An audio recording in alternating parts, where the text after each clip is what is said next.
I know. You can't talk. Yeah, I do the back and forth of the agenda. You probably let me. Gives you a little bit of control. That's true. It does give you a little control to look through the agenda or to look through the packet.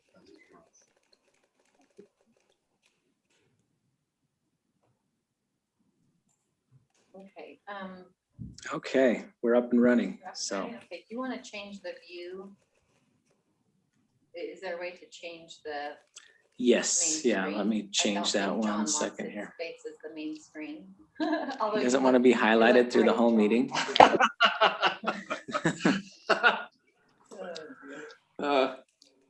Okay. So, okay, ready? All right. Okay, welcome to the Planning Commission meeting for Alpine City on May 18th. And we have in attendance with us, Planning Commission members, Ben Allen and Troy Slade and Ed Bush, and online with us from Hilton Head is John McKay. Excused is Sylvia Christiansen and Alan McDonald, and there's one other person that's excused. No, that's it. No, isn't it? just those Yeah, two. those two. Yeah, Okay. Why are there 3 empty seats? Oh, because John is here. like someone should be sitting there. And then from city, we have Austin Roy, the city planner. Do we have Jed on with us? I didn't see him yet. I'm not sure. Okay. We'll see. Typically, we have Jed Milstein, the city. Yes, I'm here. Oh, there he There is. he is. Woof. Okay, thank you, Jed. And we have Marla Fox here, who is recording. She's in another room, but in the building. So we will start with an opening prayer by John McKay and then the Pledge of Allegiance by Ethan Allen. Okay. Our Heavenly Father, we're grateful to be able to meet this evening in capacity of a Alpine City Planning Commission meeting. We invite thy spirit to attend us, that we might be able to attend to the affairs of the city in a manner which will be pleasing to thee and the citizens of our community. We're grateful for the opportunity we have to serve. We ask thy blessings upon our community, that we might be able to prosper and make thoughtful and considered decisions that will benefit everyone within the community. We pray for these things now and do so in the name of Jesus Christ. Amen. Amen.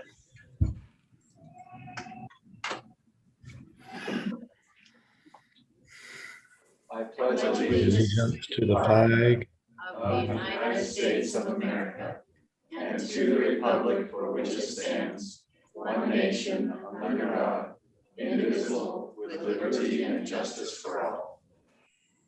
Thank you. Okay, so the very first part of the meeting is public comment. And so anyone who would like to make a comment on an item that is not on the agenda. So what you're here for is on the agenda, then we'll save it to that point in time. But if you have anything that you wanted to bring to the Planning Commission that's not on the agenda. Any comment there? And did we have anything emailed in? Austin, I didn't receive any. All the comments we've received online are pertaining to items on the agenda. Okay, okay, so we'll move on from public comment. And then we're going to go into a public hearing on a zone change. And it's a proposal. And first of all, we're going to have Austin introduce us to it. Is that correct, Austin? You're going to do the introduction? Yes, I'll do the introduction on this. We'll have an introduction, and then we'll have a public hearing, and then we will have discussion among the Planning Commission members. And then what we end up doing is making a recommendation to the City Council, and it's just a recommendation. Okay. Okay. All right. So getting a little bit of feedback there. Anyways, okay. I think you just need to hit mute on your computer so that it's not taking your audio into the meeting. Let's see. I think it's got your individual audio. This is- So hear your paper clicking. Well, I think that's John. Oh, okay, good. Testing. A little bit of an echo, but it's All right. okay. Well, we'll proceed anyways. Okay. So this zone change is for a property that's located on 200 North. Address is 183 North, 100 West. Let's just go here. There's a diagram. So this was in your packet, and this was mailed out to all individuals who live within 500 feet of this location. So that's kind of the property that we're in question is the Star. And you can see it's adjacent to, so the red, just to explain the colors, the red is the business commercial zone. The blue is the TR 10,000 zone. And the yellow is the CR 20,000 zone. And so this property is right on the border between the business commercial zone and the residential TR 10,000 zone. I'm going to pull up some other images here, just for the sake of conversation. So here's the property. I'll turn on the satellite image. It'll load here. But so this zone change, it's to put a business here. The business in question is a dental office. It'd be a small dental office. They want to put it here. They would use the existing building that's on site here, so they would not demolish it, or the plan is to use the existing structure. There is a driveway. There's appears to be plenty of parking at the site for the use that they have indicated. It's also located on 200 North. And so 200 North, if we go a little bit further east, just to kind of give you some context here. So we are at City Hall right now, right here. And if we go north up here, this is the four-way stop. On 200 North, you have Purple is located here. We have the wedding reception center that's located here. There's a dance studio over here. Daycare on this corner here. So there's a number of businesses that are located on 200 North. And so this would just be down from the four-way stop right here on this corner here. So just to kind of paint the picture for you here, we do have, so the business commercial zone does extend from Main Street over to 100 West over here. And so all of this entire block here would be considered business commercial. This block here, there is a dance studio that's also located on this street as well, on 100 West. So it wouldn't be the first business on that road either. Zone changes. So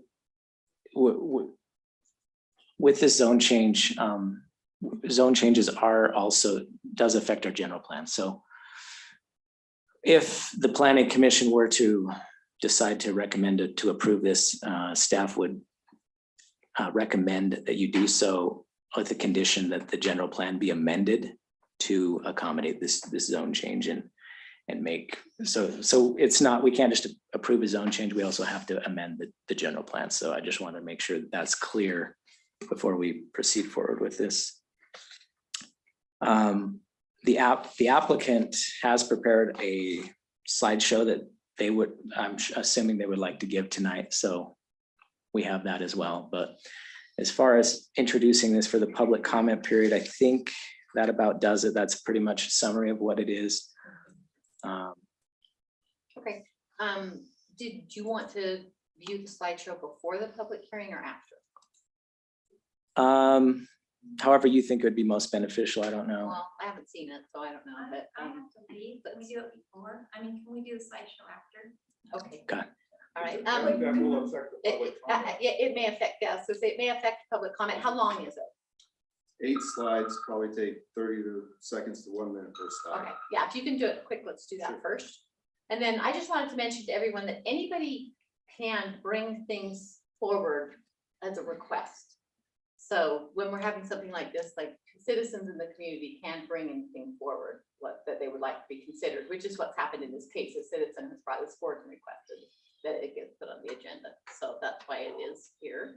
And so let's let them quickly give their slideshow and then let's do the Okay. public hearing. Yeah. So if you want to just come up to here and I'll pull it up on the screen. Hello, my name's Aaron Wood. I'm the guy that is probably the reason for most everybody here tonight. I live at 572 East Blackhawk Lane. which is actually funny enough, it's an extension of 200 North. So I live on the same road where it is, just 7 blocks due east from where it is. Yeah, this, as I've talked to some of the neighbors, they said, oh, are you gonna come in and bring a lawsuit in and say we gotta do this? No, that's the last thing I want to do. I want to talk to everyone, have everyone have any questions they've got at all, a chance to ask, talk through it and see. And if this was going across the street from my house, I'm guessing I'd have a lot of similar questions to what they may have. And so hopefully this will be a chance to review what it is that we are envisioning. Go ahead to the next slide. Austin, thanks. Okay, so quickly, I grew up here. We moved here in 1991. My wife and I moved to Texas in 2006, where I was involved in a very large dental practice. We had a staff of 40. We had 4 doctors. We would see 200 patients a day, something like that. It was crazy.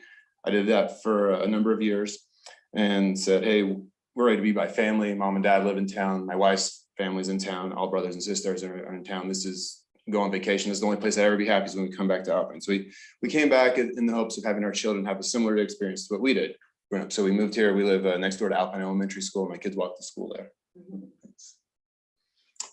So there's the image that shows where my home is. So really just the exact same road. I live 7 blocks away.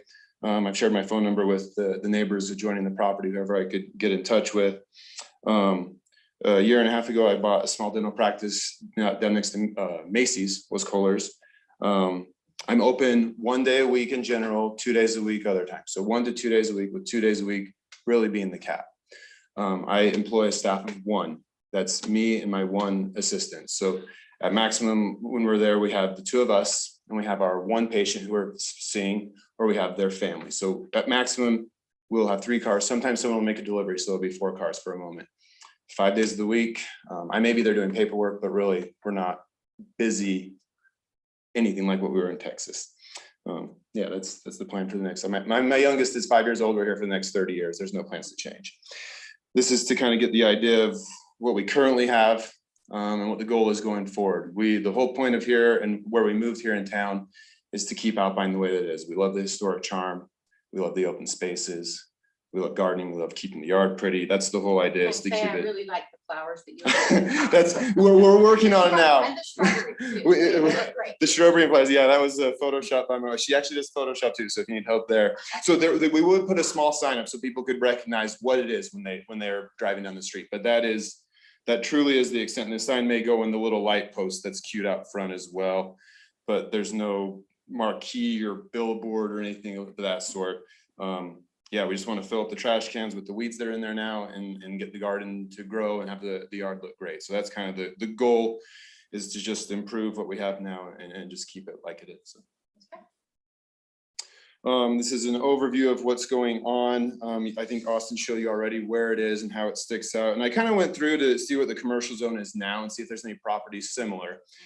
And so I won't go through the details on all of these, just to say that there are a number of properties that are labeled, and kind of how they fit in is similar to how I see my space would fit into town, where they maybe face residential across the street or the back, whatever, that they're not buffered from anything. They're in the same sort of situation. And so that's kind of an idea there. And you can go back and look at that more in more detail later on. But that's the idea of that right there. There's a couple, yeah, that the only home on the block that is commercial, which is kind of what this would be. The front doors face commercial, which some of them have a commercial that doesn't face, but out my front door, it would be facing commercial. And like B and C, their front door faces the residential. So it's just, some different things in the master plan that's like that. Next, the next one. And this is just to show how we won't need to change anything. And in fact, it probably exceeds a lot of recommendations or requirements that we need for the city to have a commercial zone. The 20% landscape requirement I know is difficult at times. Obviously right here, we're very well beyond that. And there is so much room for parking. We're going to have extra space and we can adjust as needed. There's plenty of room to work with whatever the city might require or ask to make it work well in the area. So try not to be busy and really the goal is we're going to be less busy than what a renter would be in that home, with kids coming and going at night or different things. It's 9 to 5, 1 day, 2 days a week. Thanks, Austin. Next one.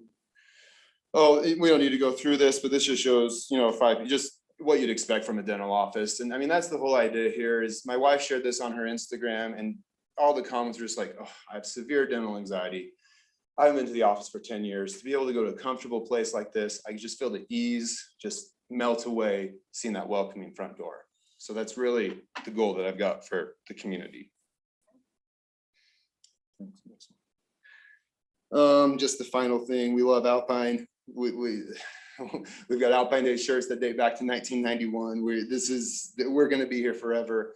Everything that we do, I hope, aligns with all of the concerns that maybe we're going to hear tonight, that everything we do, our whole goal is to keep Alpine and make it a beautiful place for people to live. So, thanks. Thank you. Okay, I great. think that's everything. Yep. Thank you. Yeah, appreciate it. Okay, so we'll go ahead and we're going to open the public hearing. So during the public hearing, you have to come up to the microphone and state your name and your address to speak. Each person, I'm sure we won't really need to implement it tonight. Typically, there's like a 3-minute limit, but just be respectful of other people. And then also, like, this is a small crowd, but I always say just like no cheering or booing or anything like that. If you want to make noise, you have to be at the microphone. So, okay, so we'll go ahead and open the public hearing. I'm going to state at the beginning, go ahead and come up, but if you are watching on YouTube and have a comment that you would like read at the public hearing, then you need to put that in now. We're on a 30-second delay with YouTube, so I just want to say that. And then after these guys talk, then you can read the comments that have been sent in, Austin. Yeah. we'll check. Okay, all right, go ahead.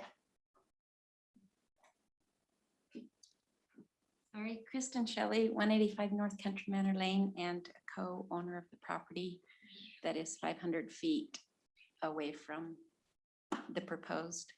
And I want to say that I love Alpine also, and I love Aaron. And he grew up with my son, soccer our whole life. We love him and think they're wonderful and think he's a wonderful dentist. However, we do not feel it's appropriate for him to have, well, for anyone to have a commercial property there. We did send an email, the other co-owners sent an email in, but I just wanted to say that there's several reasons that concerns we have. One is traffic on 200 North. Where he lives on 200 North is not like 200 North going out to West Alpine, where that's the only route out to West Alpine. That street has already got a lot of traffic. One of the main concerns is that in opening this across the street on this corner, in opening that to commercial development, then it just follows that all the way down 100 West across the street, because across the street is commercial. So the next step is obvious that everybody down this street is going to want to add commercial there. And once you're on the corner of 200 North on the south side, it's commercial can go all the way down to 200 North on the south side of the street, because it just opens up both directions to commercial. It would make sense for someone to come in and say, okay, well, he's right here, so why can't I be here? And why can't I be here? And I feel like just because you live in the middle of town doesn't mean you should always be worried that your property is going to become commercial when you bought it as residential. And so I would suggest that, like Aaron said, people are concerned if you bring commercial into their neighborhood. And he recognizes that. And I think that's a concern. And so I'm thinking maybe each of you or each member of the city council or Aaron and his parents could all go and propose commercial zoning right in your own neighborhood and see what the reaction is of your neighbors and friends in your neighborhood, and see if they're okay with commercial zoning where you live, because we would rather keep it residential. Another issue is that there are just not enough houses for families. We hear that constantly. It's a huge problem. So why not let a family live there? I don't see that it's going to be people coming in and out, more traffic than a dentist's office, But anyway, thank you very much. Thank you. Okay. Anyone else have comments that they would like to make that are here in attendance? Okay, let's listen. You can come on it.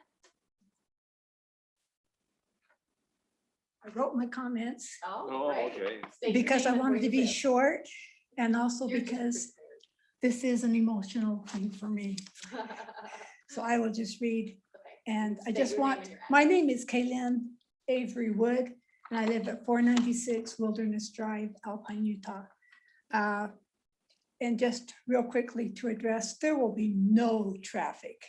There will be less traffic with this office. I just want to make sure we understand that. Dr. Wood has been my dentist for several years.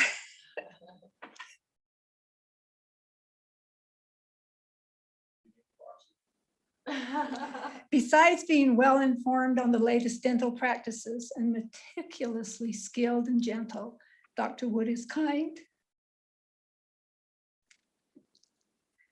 to all and really knows how to put every patient at ease. Yes, I am Dr. Wood's mother, but that only means my expectations are much greater than the average person. I know him best and know what a great asset he has been to all communities with which he has been associated. Dr. Wood has tried this point I need to make clear, Dr. Wood has tried every creative way that he could come up with to bring his office to Alpine, and there are no options available. Purchasing the brick home adjacent to the business district in hopes of the city expanding its commercial zone one house away is his last option. Please consider the proposal to expand the existing commercial zone. Dr. Wood's office will only add charm and positivity to our community, and because of his reputation, I know he will be an exceptional neighbor to those close by, and they have agreed, many of the neighbors have agreed with him that they would enjoy having his quiet office as opposed to what has been there in the past. They will be grateful that he is there. Thank you.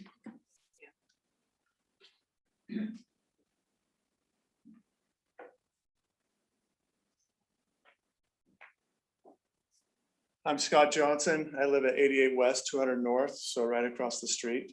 And I have no doubt that Dr. Wood's awesome. I've met him. My wife knows him, and I think they're amazing people.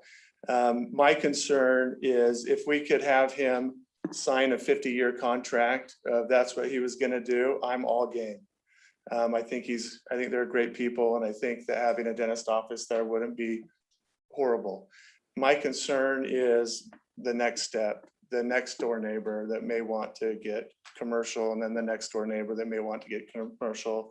Then we have another dance studio with 5,000 cars going in and out. That's just my concern. I think they're great people. I think what they're trying to do is probably a good thing. But my concern is, in 10 years, something happens, and then what does that turn into? Alpine is a small town place. That's why we live here. That's why we love it. And we love that there's, minimalist stuff here. And that's why you have the pictures back there. And that's kind of what we want to keep here. And so I appreciate your time. And I hope you guys know it's nothing against you guys. We love you. And like I said, if you can sign the contract, I'm in. But that's just my 2 cents. Okay, no, thank you. Appreciate it. Or did you want to make a comment too? Okay. Jerry McGee at 226 Matisse, which is next door to next door. I've been friends with the Woods for many, many years. And I have nothing against the dentist office or anything. The problem is that, by the way, Kristen is my daughter. The problem is that one thing she neglected to say, there was a concern with the family, is that anytime you put add commercial, it will, and I couldn't tell you how much, but it will depreciate the residential business around. That's just nearly automatic. And if, like she said, you put commercial in next to your house and see what happens to your property values. And they're going to draw, I guarantee, and that's one of the concerns that the family bought this home as an investment. I live there, but the family owns it till I die, which is gonna be very lonely. I was wondering which home she owns. So it's your home she owns. Anyway, that was another concern we had, is that property value with just that one little leg sticking out. It just seems kind of odd to pop that out. It's like a sore thumb. And again, I wish him all the luck in the world of finding a place. But I just hope we could find a better place than that. Okay, Thank you. This is one of the joys of being in the city, in a small town. You know, it can be hard. So it's great that your neighbors feel comfortable. All right, Austin, do we have any? Okay, all right, so we did get some comments online. I guess I'll just go through these. So first we received a comment from Claire Taylor, 564 Coventry Lane. I'm not sure if that's the woman who left that was here earlier. No. No. She's a dental patient of mine, but Oh. she happens to live. It's a different person. Okay, That's how I know her. okay. So she just says, I'd like to know. You know, we're about to find out. So she says, I'd like to note that I'm happy for the dental practice to open in Alpine. A well-cared for business would look better than a current rundown facade. Okay. Next comment we've received is from Kristen Shelley. She says, to whom it may concern, we are opposed to the zoning change from residential to commercial for the property on 200 North, 100 West in Alpine. We are property owners across the street to the north at 226 Matisse Lane. The reasons we are against it are: one, it opens the door for more commercial expansion all the way down the south side on the west side of 100 West and all the way to the west on the south side of 200 North. Two, the traffic on 200 North is already busy as it is the main access to the west side of Alpine. There is no need for, and actually a strong argument against increasing traffic. Number three, there is a housing shortage. We hear it at every planning and council meeting in Alpine. Throughout the area and throughout Utah, we have plenty of dentist offices. Just let the residential be residential. Let a family live in that house. And number four, impact on the residents in the area. What is the benefit of making this area a commercial zone? Just because someone lives in the center of Alpine, they should not be worried about the residential zoning, that the residential zoning will be in jeopardy. Please reconsider the commercial zone change, or just consider leaving well enough alone. Okay. It must have been the same person who was here. Yeah, it sounds awfully familiar. Yeah, that's the same person. Okay, Diane Evans. She says, Alpine City, I would love to give my opinion on changing the zoning to include the proposed dental office for Dr. Aaron Wood. His practice being limited to a few days a week and no business being conducted in the evenings or weekends actually will have less impact than a family moving in. A business dedicated to keeping Alpine's small town charm and having such deep family roots in Alpine just makes great sense for the community. I support the move to allow Dr. Aaron Wood to move his business to Alpine. Diane C. Evans, Alpine resident for 30 years. She did not include that in her email here. All right. I don't recognize it. Yeah. Being anywhere around us. I will tell you where she lives. Alpine Boulevard. Alpine Boulevard. Okay, next is Melanie Roper. Let's see if we can find an address in here. Let's see, I don't see that she. The included addresses that. are for record keeping, not necessarily for proximity to any area that we're Right. talking about. So we can go back and add addresses. We later typically and send them. request that whenever someone gives a public comment, that they state their name and address, just so that's noted for the record. It is also nice to know if they actually live in the city or Yeah. Okay, so Melanie Roper says, my name is Melody Roper. I currently live in Pleasant Grove. Okay, so she's not an Alpine resident, not. but I've spent the majority of my life living in Alpine. The number one thing I love about Alpine is the small town feel I love that this is a priority for the city council. I understand Dr. Aaron Wood will be presenting to you today requesting a zoning boundary change expansion to one house across 100 West. I have been seeing Dr. Wood for dental work for a few years now and follow his wife, an artist, on social media. Her design skills guarantee that a small town feel will be maintained. I am confident that a zoning change will not change the beautiful fabric of Alpine. They are small town people who are truly dedicated to maintaining the aesthetic of the city while also benefiting the lives of their clients. As an Alpine lover and teeth haver, I would like to share that I am in full support of the zoning change. I would love to be able to visit Dr. Wood in a quieter, more beautiful place. I also believe that Dr. Wood's business presence will be more like a family in the neighborhood than a storefront. Please vote in favor of the request. Okay, next comment we have here is from Maureen Henderson. She's at 129 West, 200 North. To whom it may concern, I have talked with Aaron a couple of times and have met his family. I believe he would do great setting up his office next door because it's not going to be busy and his family is going to garden and improve the outer appearance of the house. I feel he is concerned about the neighbors and will be a good neighbor to us. Okay, next comment is from Roland and Denise Snyder. We support Aaron Wood's application to slightly expand Alpine's commercial zone for his small town dental practice. Aaron and Melissa were raised in Alpine and would love to give back to the community. Their property would be well maintained and an asset to the neighborhood. And he just leaves a phone number, but not an address. And finally, we have a comment here from Tony Wengreen. And let's see here. Dear council and planning commission members, and I believe she already forwarded this to the council. She did. So let's you just probably read it. already read this. Yeah, let's read it for the public record. But for the record, I'll read it. Last week, the house directly across the street from our home was placed up for sale and an open house happened. Then the sign below was posted to comply with public notice about your upcoming May 18th commission meeting, where you will discuss the property and a possible zoning change from residential to commercial. We moved to Alpine in 1984 and have lived across from Moyle Park until 2001.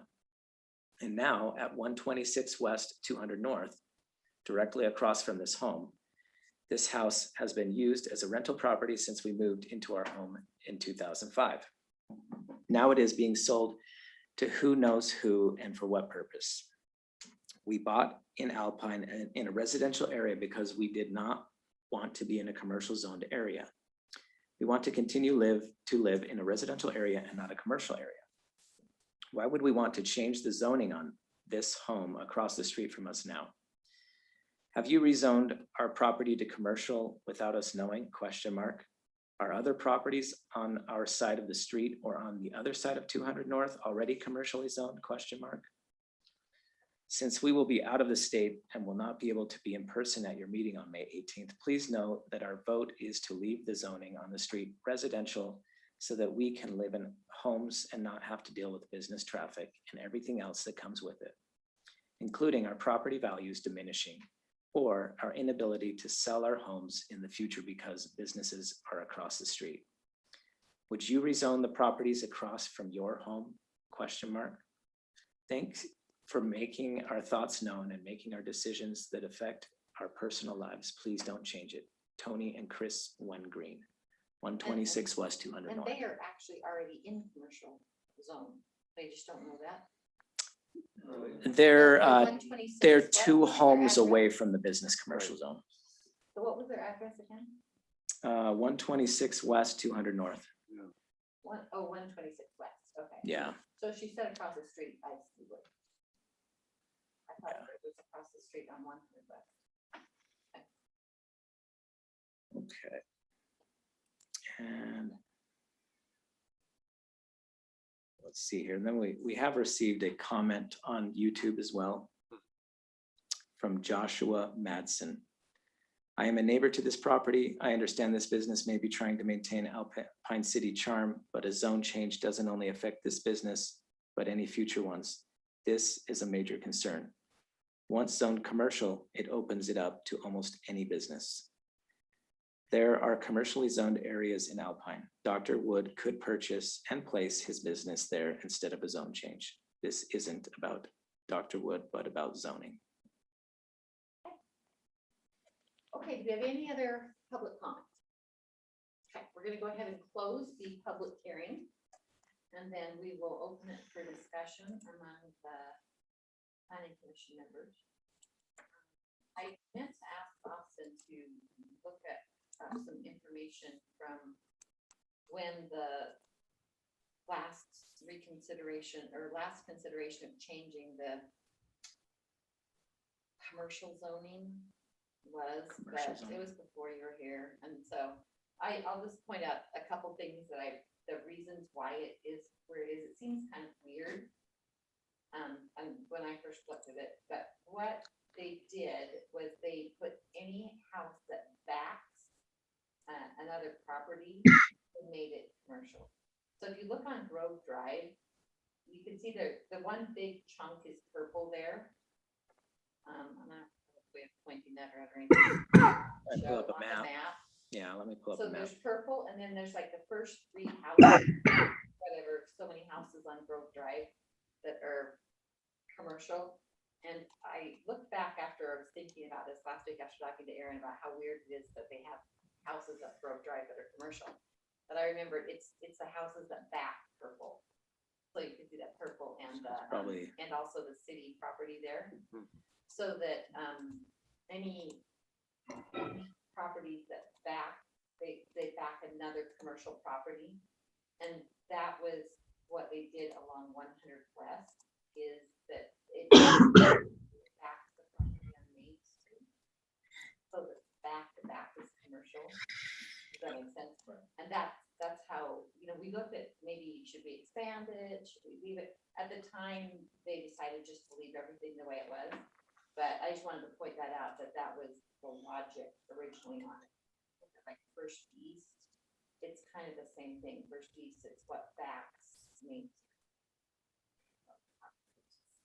Kind of how they chose to do it when the commercial.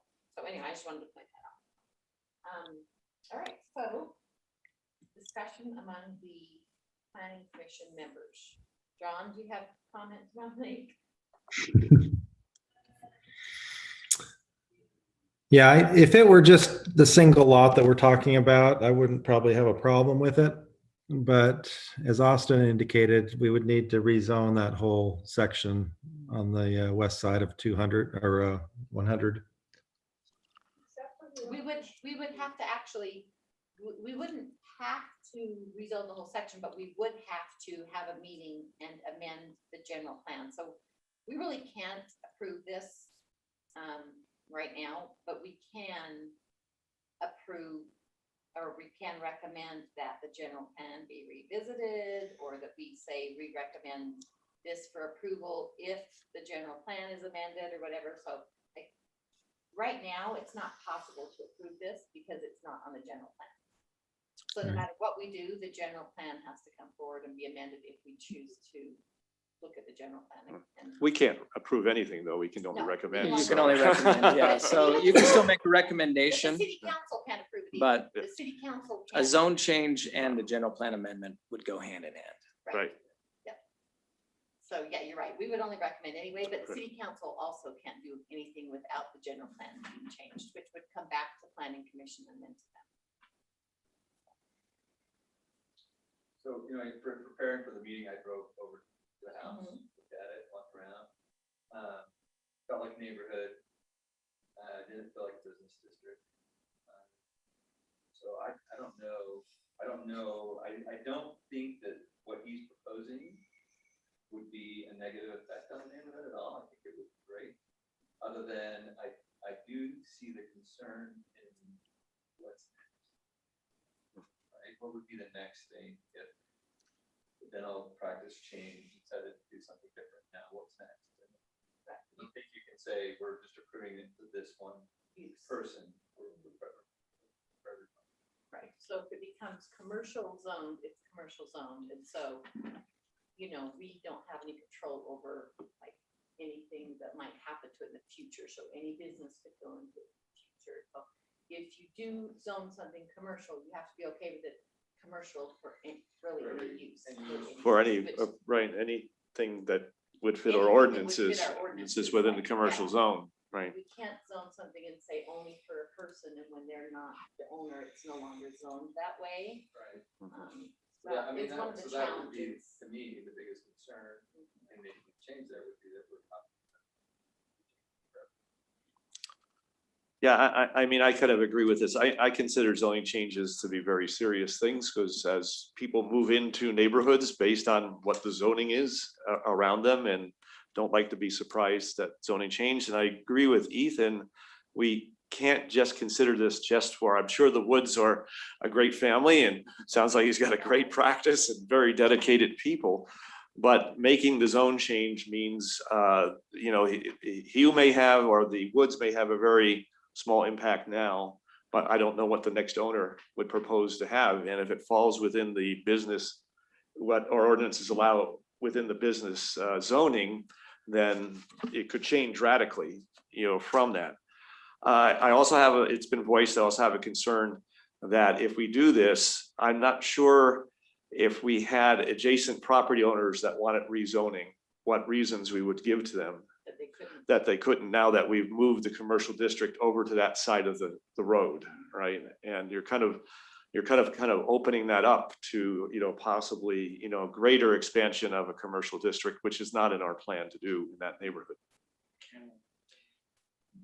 Didn't we, wasn't J&L Auto, didn't they used to be right along on 200 and they did the same exact thing, wanted to, well, but initially, wasn't it kind of by you guys over there and? No, so they were on Main Street and about 300 North and. Oh, was it? Okay, Yeah. okay, I'm They sorry, I did just, have to move forward. yeah, They wanted to move other Yeah, it places was and they not were not approved. allowed to. yeah. because of that, Right, yeah. right. Comments or discussion? Does anybody have a recommendation that they want to make or? Now, I should mention that no matter what the recommendation is, this still goes to city council, correct, Austin? That's correct. So even if we give a negative recommendation, it goes to city council because we only recommend they make the actual. But I think as Ed mentioned, you know, zoning changes, this has actually been a very pleasant discussion as zoning changes go. And as the chair of planning commission, I don't make any of the motion. So I'll just put that out there. I always feel awkward when I sit here and go, would anyone like to make a motion? And I feel like people are looking at me like, slacker. Okay, any more discussion? You're like the mayor and the city council Yeah, meeting, I right? I guess, mean, the but mayor can't make a I motion do get to either. make a vote though. And Yeah, the but mayor can't. mayor vote doesn't if it's a vote. tie. Yeah, So that's when you right. go to a city council meeting, the mayor will only vote if it's a tie. Right. So, do you have any other questions? Does anyone have any other questions about what the proposal is? I will make a motion, Jane. Okay. I would motion that the planning commission does not recommend to the city council the zoning change. Okay. We have a recommendation. Do we have? I'll a- second it. We have a motion. We have a second by John McKay. Okay, is there any discussion on the motion? We don't need to base it on anything, No. just, No, Okay. not really. On these, zoning changes are not really based on the ordinance. A zoning change is one of the legislative actions that we do. And so a legislative action is on your opinion if it fits in the best interest of the city. So other things we do are not legislative and then we just only do them based off of, does it meet the ordinance? Right. Okay, we'll do a roll call vote. So John, okay, Yay. Floyd, say, Yay. sorry, the yays and the ayes just crack me up. Ethan? Is it I or yay? I don't know. It is, I, right, yay, hey, stop. Ben, And I. and Ed? Aye. And Jane, aye. So, that'll go to to city council, they can see it, and can I just say, thank you, I feel your pain, it is a real problem that there is nowhere, I know you've tried to buy in the commercial, and I know that that's a huge issue. I don't know what the answer is, but go to planning commission, or go to city council and see what they're sympathetic towards. And if they're sympathetic towards, changing the zoning, we'll come back and we will relook at it. They can direct us to look at the master plan, so we can take direction from them and go from there. That's possible. Okay, all right, yeah, go ahead. Normally we don't have discussion, but go ahead. And This is merely a suggestion sure, that at some point you consider additional, different zoning, which is a quiet office type zone that will allay some of these concerns. right. That would be added to the master plan. Mhm.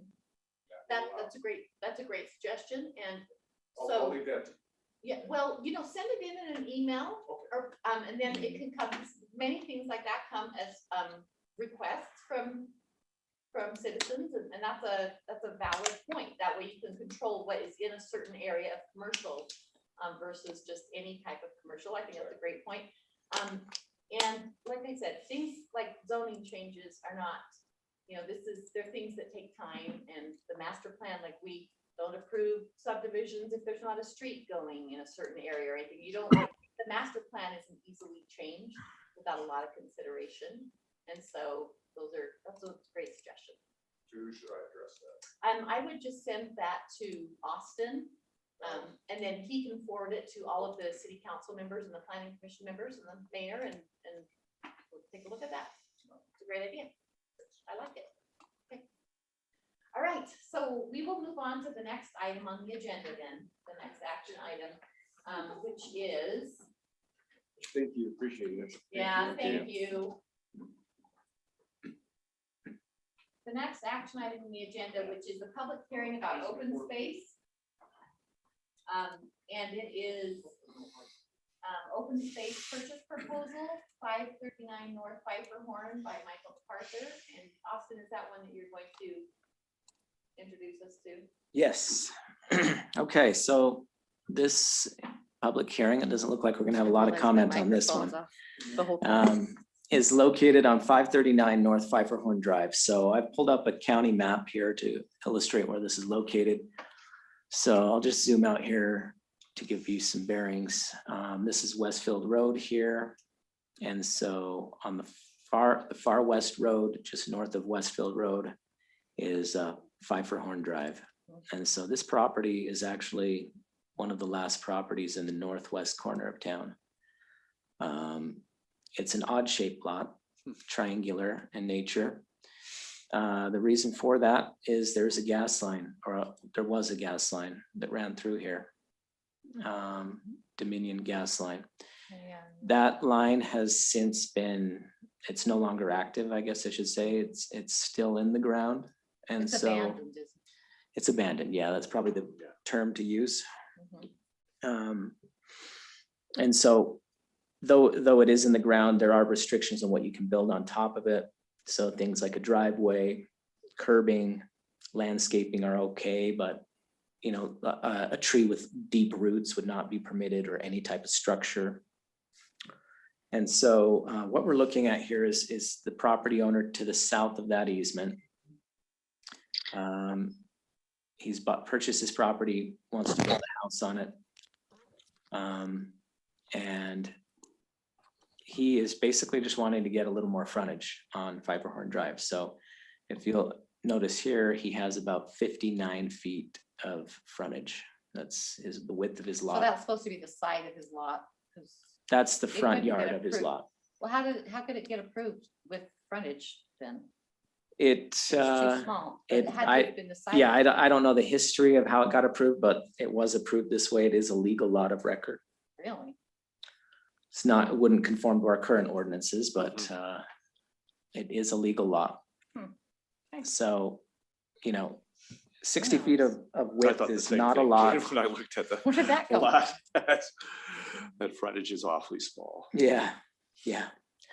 And so, I mean, he wants to get a driveway. He wants to be able to do, I mean, by the time you put your house here and then it doesn't leave a lot for a driveway or access or Yeah. anything like that. So what he's hoping to do is to purchase a small triangular piece of this. So let me pull up this other image here to kind of give you a better understanding of what he's requesting.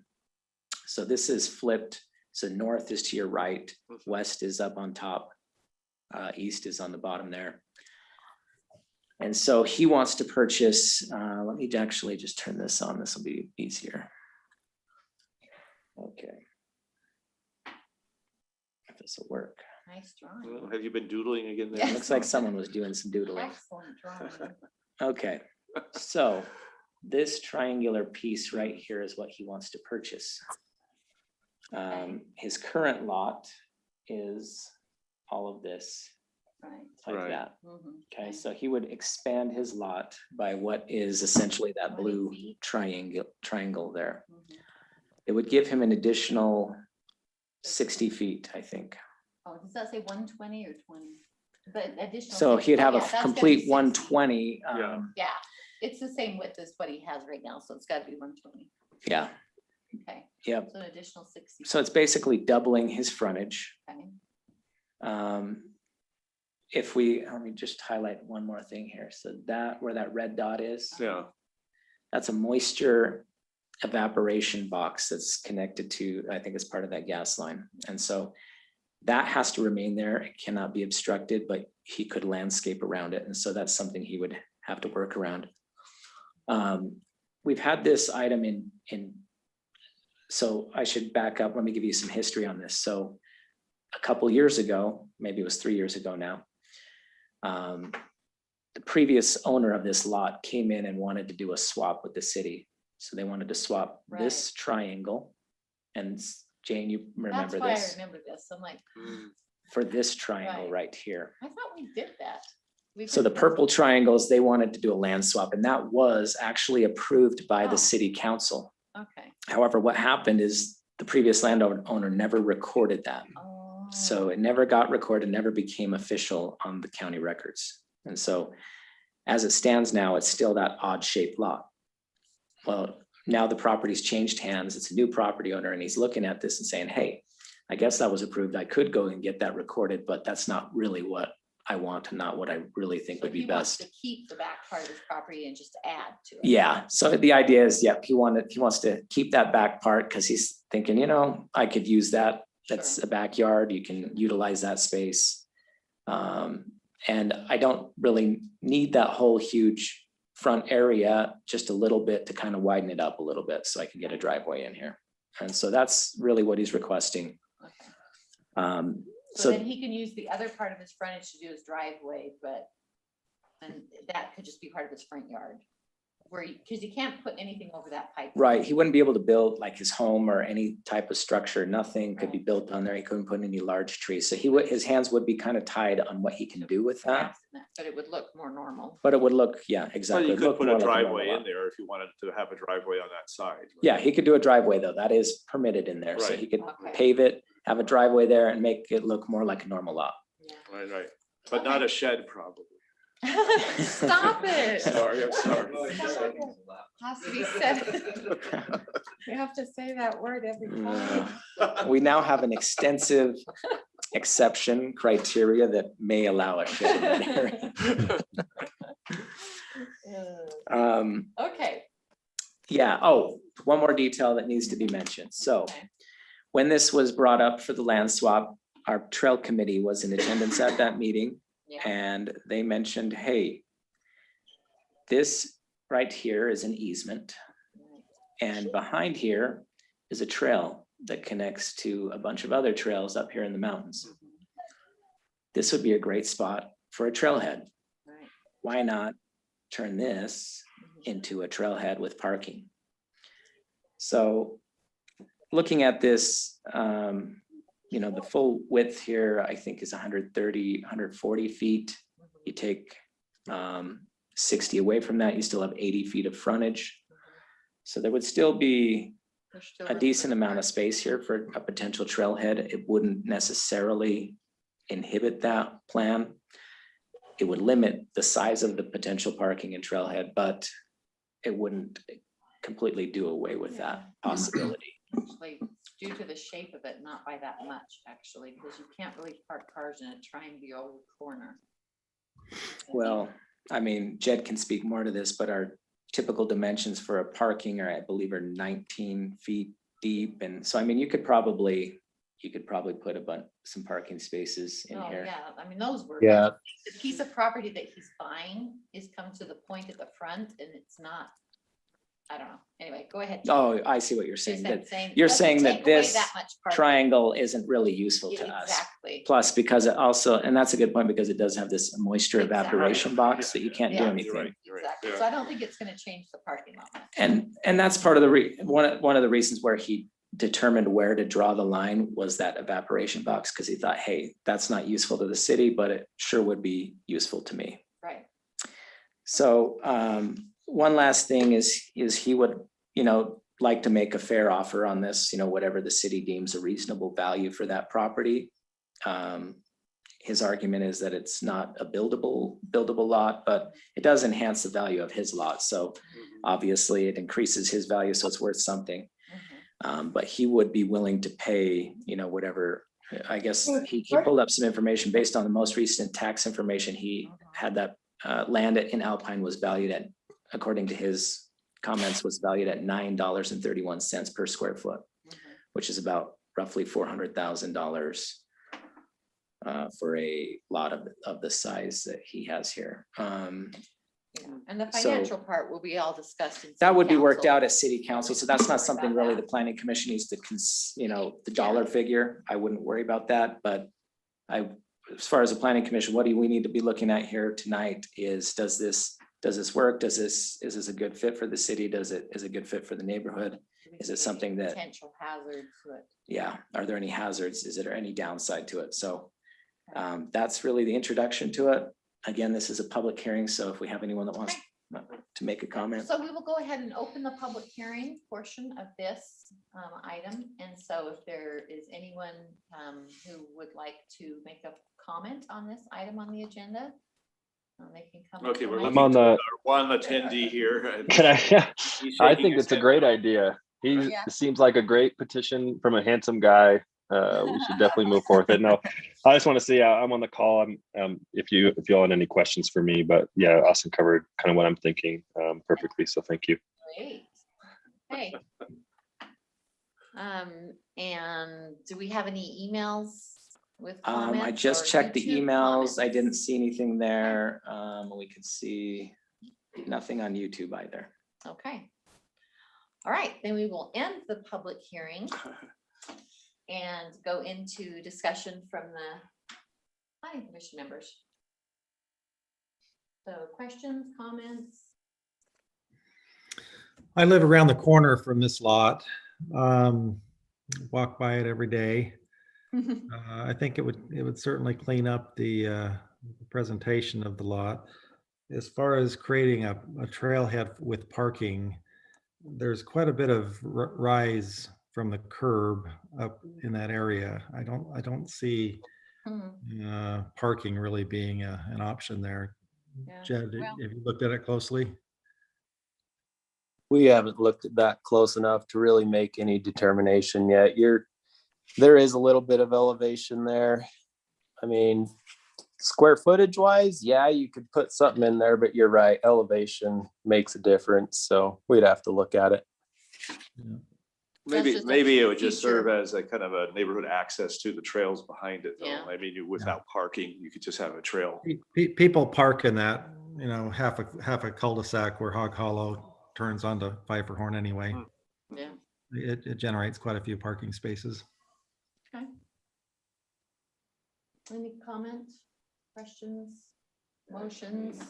When I look at it, I don't see if we were willing to do a land swap. I can't see that. Yeah, no, I totally agree. I think that we reviewed this all really pretty thoroughly Yeah. a few years ago when we looked at the land swap, which we approved. So I don't see any issue to it. Yeah, I drove up on this one. I guess it's the John's neighborhood, which I didn't really realize, but I think it would just make the neighborhood look a little bit better, to have more frontage there on that lot than Right. that just very narrow thing, you know, and it's not really usable for any other, for purposes that we as a city can use it for, you Yeah, know. it's not a piece of highly used property. Yeah. I'd be glad to make a motion. Okay. I motion that we recommend, do I need to turn this on? Yeah. Yeah, turn that on here. Okay, I move to recommend the proposal to sell approximately 1,738 square feet of public open space be approved as proposed. Okay, so we have a recommendation for approval by Yeah. Ethan Allen. Do we have a second? I'll second it. Okay, a second by Troy Slade. Any discussion? Okay, John, Aye. Troy, Aye. Ethan, Aye. Ed, Aye. Jane, I. So that passes unanimously. And then our next item we will move to, which is the preliminary plat for Coroy. How do you say it? We're going with Coroam. Corowan. It's like Corowan Orem, but Court. with a K. Corum Court Subdivision. And it is with Brian Hanson and Heritage Custom Homes. And who is going to introduce this to us? Austin? It's preliminary. I could probably do the whole All thing. right. We'll give Austin a break. All right, go for it, Jed. Austin, if you could just pull up kind of the plat and I'll just talk while we can look at the plat there. So Coroam Court was brought to the Planning Commission and City Council back in November for concept approval. They did receive concept approval at the time. They also received an exception for lots having more than 5 sides. But I'll back up just a touch. The Coroam Court subdivision is located on the north end of Whitby Woodland Drive. And it is in the CR 20,000 zone. It's on 8 acres. And there are 3 lots ranging in size from about 1.5 acres to 4.38 acres. So they're fairly big lots.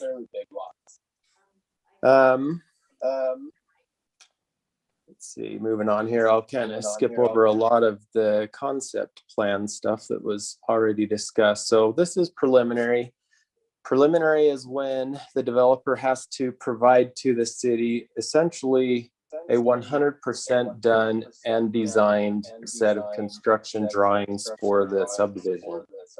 And so this is when the engineer, myself, really gets to dive into the design and make sure that it meets our ordinance. And so, yeah, let me just kind of run through some of the utilities here. And I'm getting a lot of weird Ed, feedback. can you hang on? Yeah, I think we need to mute our mic on our meeting. Or all of the participants who are listening from home, mute yourself if you're not the one talking, just to see if that helps us pick it up. I just think our mic in the room might be picking it up. I was just gonna turn the volume way down on my Okay. phone, but that wouldn't be very helpful because then I wouldn't hear you if you had questions. Okay, it sounds better now, I think. All right, thank you. So,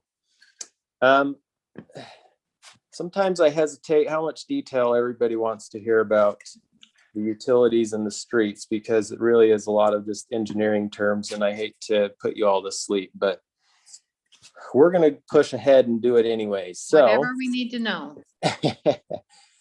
So what you need to know is that we have reviewed their right-of-way widths, their street grades, their frontage improvements, everything meets city ordinance in regards to that. In terms of culinary water and the pressurized irrigation, there is currently connections at the end of Whitby Woodlands Drive for them to be able to hook onto and serve the development. As you're probably aware, we typically send our proposed developments to Horrocks engineers, who reviews the systems to make sure that they meet fire flows and minimum pressures for their development. And this development, being on the higher end of the low pressure zone, It actually needed offsite improvements in terms of culinary water and pressurized irrigation to make sure that they could meet the fire flows and minimum pressures required by ordinance. And so I don't know if you remember, but at concept, it was discussed that they could potentially bring in an offsite water line through Loretta Stevenson's property from Main Street, or they could upsize the water line in Whitby Woodlands Drive to a bigger water line to be able to provide those flows. Neither of those options were that great. So the developer has worked with a different property owner on Main Street, Nathan Terry at 717 North Main. And he worked out something with them to where Nathan Terry will allow them to bring water lines through his property into the development. And those water lines come in right in between lots 2 and 3 near the property line, which creates a looped water system. A looped water system is essentially just saying that you're providing feeds to the development from more than one location.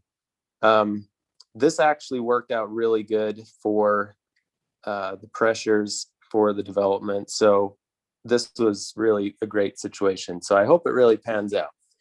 But that's what they're proposing. We really like it. And yeah, so we are approving that proposal. In terms of stormwater, the water that will be collected in the development will be routed to the south side of lot 1, where they will have a retention pond. The plans show an access road for maintenance, and the preliminary plat shows the appropriate easements. There is, however, the need for a small retaining wall on the west side of that. The developer did not provide a design for that, and so they will be required to do so prior to final submittal. We just have to make sure that that works and can be built. Also, in terms of stormwater, Westfield Ditch currently runs just west of Fort Creek through lots 2 and 3 through the development. They are proposing to pipe that ditch and bring it down through lot 2 and along the property lines of lot 2 and 3 into the upper end of the cul-de-sac. Development code does require that ditches should be piped when a subdivision develops the area. The alignment of the ditch works out great for maintenance and access.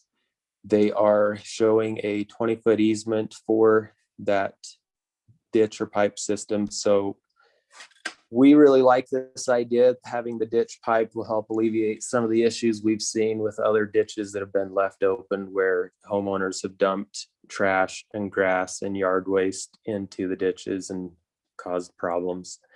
So we are all in favor of this proposal. Also, we talked about there was an easement for offsite water flows that came from the west side of the development. There's a big ravine on the west side of lot 2 that runs up towards the Hillside Circle area, and it's a rather large ravine. If it would ever rain again, which I really hope it does someday, water could flow down that ravine and across this development.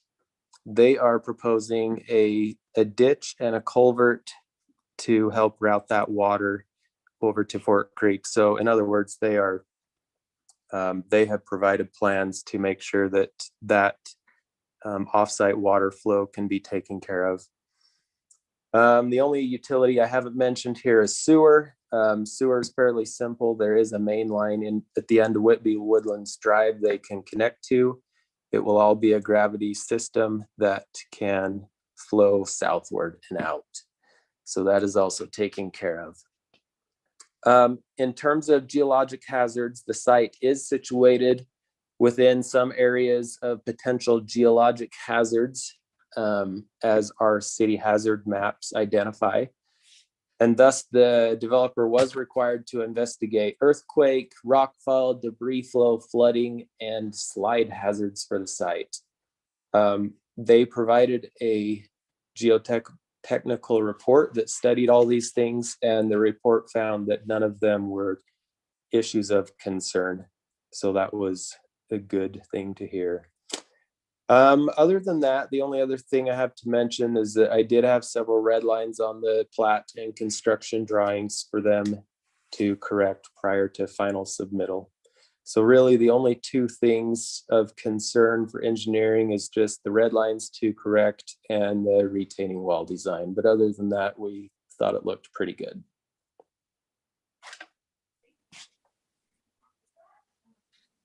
So now you're gonna have to turn your mics back on so I can hear you. Right. Is that irrigation ditch open at the, where it enters their property? It is. Okay.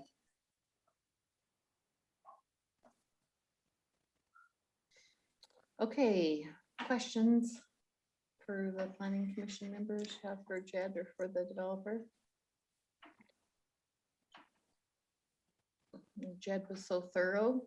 Well, actually, and we've seen this before, so. Yeah, I guess you need to turn my microphone on too. Yeah. I guess Jed answered the question that I always crossed my mind. So, you know, what are the differences between the concept plan and the prelim? But it sounds like you've gone over those, Jed, pretty well. Yeah, there wasn't a whole lot of difference, just the differences in the water line routing there. Right. Mhm. And like you mentioned, any, will the motion need to contain addressing red lines? It would need to contain addressing the red lines at final submittal and the retaining wall. Yeah, so in the sample motion there, and just back up for a second, the planning commission actually approves the preliminary plans. Right. So this does not go to city council, but yeah, in the sample motion there, I do mention just having the developer address the red lines and get the retaining wall design in. In the motion, it doesn't say prior to final submittal, but it does need to say that. We need that. Oh, it does right there. Sorry. It says prior to final submittal. It just said at the beginning. Okay. Yeah. Okay. Anybody want to make a motion, or if you have more questions? Or- Jane, I'll make a motion. Okay. Okay, I move to approve the proposed preliminary plans with the following conditions. Prior to final submittal, the developer address red lines on the plat and plans and provide retaining wall design for the wall near the retention pond. Okay, we have a motion by Ed Bush. Do we have a second? I'll second that. Okay, second by Ethan Allen. Any discussion? Okay, let's take a vote. John Aye. and Troy Aye. and Ethan Aye. and Ed Aye. and Jane. Aye. Okay, so that motion passes, or that approval passes. Jane, who seconded? That was seconded by Ethan Allen. Thank you. Mhm. Okay, let's move on to the next item that we have here, which is a public hearing. We're looking at the ordinance, reviewing the ordinance for retaining walls and making a recommendation to the city council on this.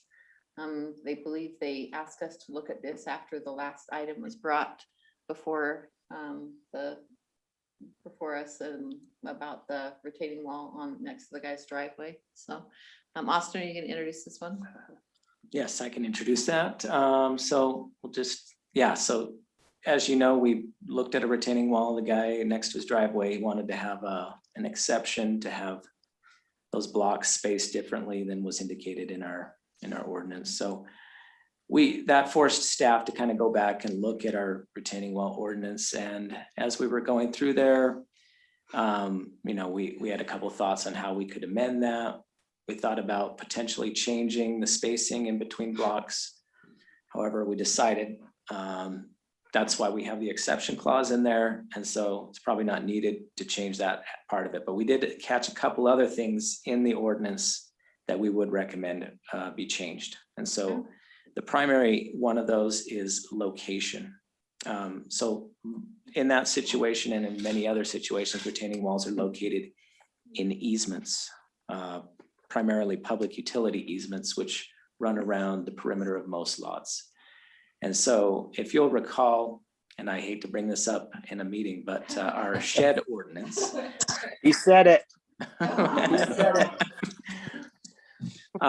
We had a clause in there that made it so that if someone was gonna put a shed in an easement, they had to get permission or obtain authorization from the owners of that easement that they could put that structure in the easement.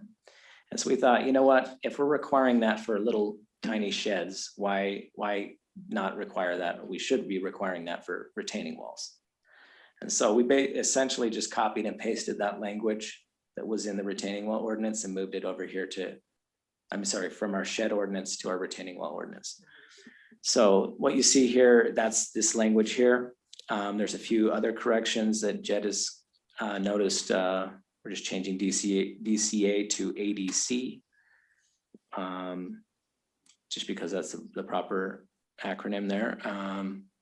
And then there's one other last section in here, which talks about final submission details. So let me see if I can pull it up. Okay. And this just clarifies that the design engineer shall submit the final report to the building official to close out the permit. So just adding that detail in there so that that's clear as far as retaining walls are concerned. So those are our recommendations for amending the retaining wall ordinance. And yeah. So, questions on changes? So I mean, doesn't look like we're doing any big significant change. We're just amending trying to match the things we've already done, so. Yeah, I'm curious about that though. Go back to the wording, like, do we think that we did the right thing by requiring the documentation for the use of the easement in the shed ordinance? And are we putting this here because it matches or because we think it's the right thing to do? Both. Okay. Yeah, it's honestly, a retaining wall is way more intrusive than a shed that can be moved. I agree too, but that's why I just want to know, because I'm not all that thrilled, obviously, about the shed, how it all ended up. And Yeah. so I wanted to know if you feel like this is actually the right thing to do here. Yeah, I do. So about a month ago, the city engineers in the state of Utah have a system where we can email questions out to all the city engineers within the state. Mhm.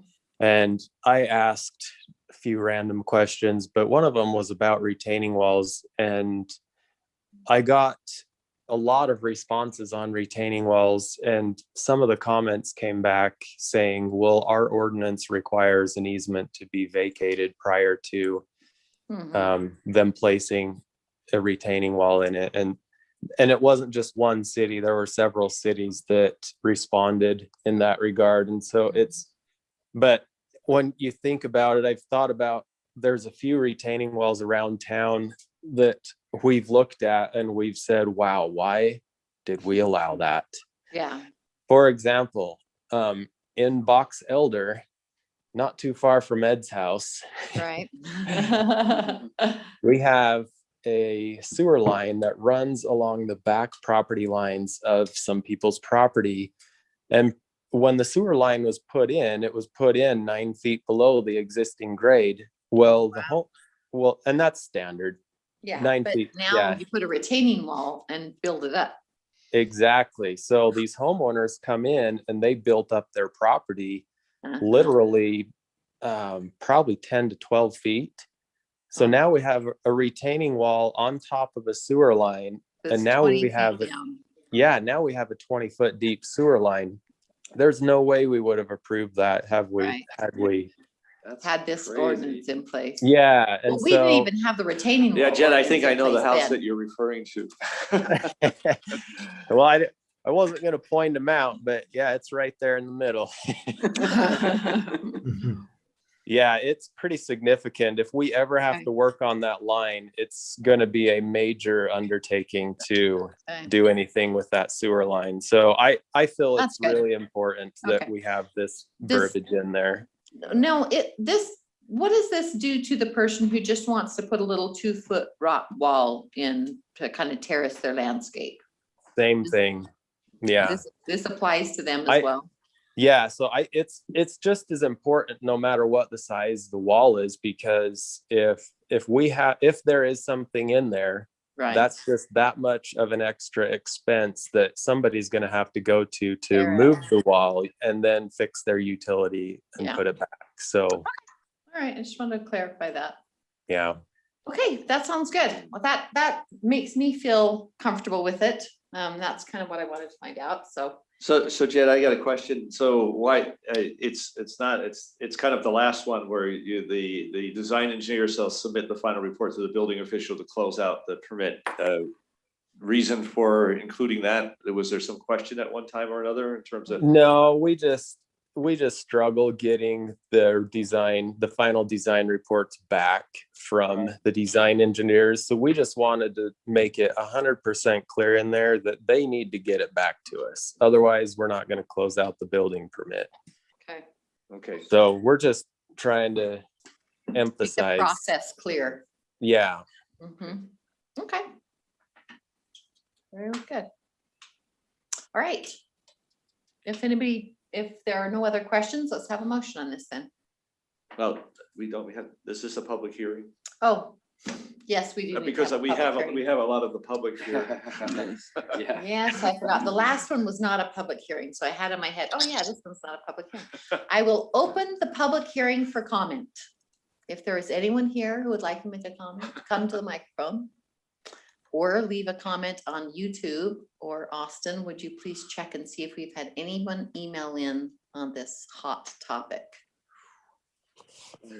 They're rolling in right now, Jane. I'm waiting with bated breath. No, we don't Okay. have anything. We're good. I will close the public hearing with all that exciting comment, and let's go to a motion then. I'll make a motion. Okay, I move to recommend that the retaining wall ordinance be amended as proposed to address the location of retaining walls within an easement. okay, we have a motion by Troy Slade. Do we have a second? I'll second it, John. Second by John. All right, all in favor of the motion, John, Aye. Troy, Aye. Ethan, Aye. Ed, Aye. and Jane, aye. All right, great. With all that participation, we will move on to the next item, which is, I believe, communication or I gotta get back up to the top of my packet. Okay, communication. Any communication, Austin? No, I don't think we have, I have nothing. Okay. I would just add that maybe we just need to remind every one of us to make sure to check your schedules ahead of time to see what your vacation is. Give Austin a fair heads up. I know I've done the same thing and just forgotten or done it last minute. But like tonight, thanks to John for joining, it would have been a really big From his vacation, inconvenience. yeah. He's a hero. Yeah, so thanks, John.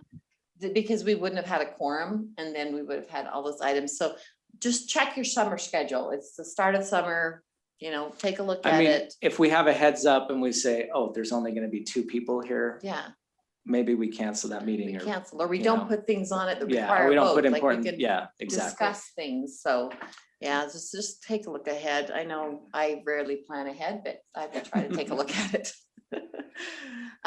Any other? It's been so long since we went anywhere, I don't. I know, I it can't just, even I imagine going think, I anywhere. think that's part of it. Everyone's just in shock that they can even go Yeah. anywhere. It's like, what? Oh, I can go somewhere? No, okay.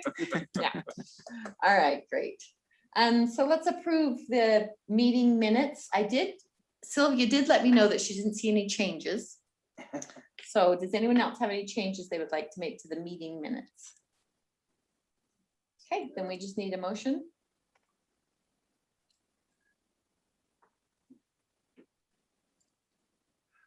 Jane, I'll motion. I'll motion that we approve the Alpine City Planning Commission meeting minutes of the meeting for May 4th, 2021.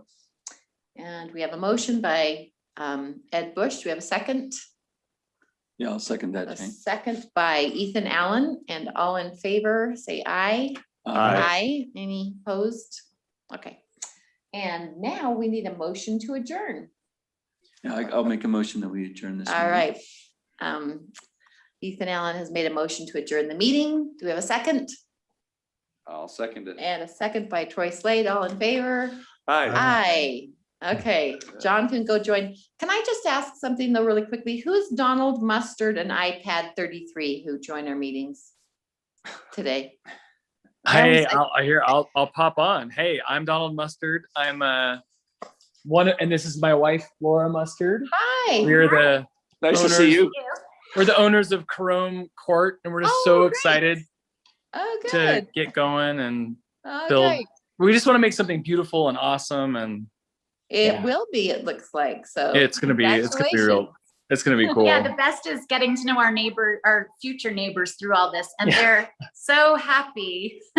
Yeah. Because that property could have been way more. No, because the previous owners were gonna put like 18 lots on there versus 3, right? Good job. And And your cute daughter's there with you too, so. Yes, she is. Well, it's And at nice some to- point, we want to talk to you guys about how we can name that to be Fort Creek, Fort Creek Landing. Fort Creek Landing Fort instead Creek of. Landing. Ooh, that sounds like a cool name. Wouldn't it be That awesome? sounds- It's like yeah. because Fort Creek and yeah, it'd be great. Yeah, I like it. I like it. All right, well, it was nice. And to we'll meet we'll you. design that wall super freaking fast. Yeah, Okay, yeah, yeah, get that wall. yeah, just, right. Just talk to Austin about that name change. Whatever wall you need, we'll build it. It's fine. All It's right, done. sounds Okay. good. Okay, Thank nice to you. meet you. Thanks. You too. Bye. Bye. Who is iPad 33 Well, mayor? he's added mayor to his name. Mayor. So- Oh, my gosh. So Mayor, you're with us tonight? Yes, how are you guys? Great. Oh, right. You must be awfully bored if you have nothing better to do than come to planning commission. No, I'm actually trying to learn how to run an efficient meeting, and you've given me a great example. There you go. Yeah, nice comeback there. I could use a little help in that category, so I appreciate you. And Oh, good no. meeting. All right. Well, thanks for joining us. See All y'all. right. Good Thank you night. for all you're doing. Appreciate it. Bye.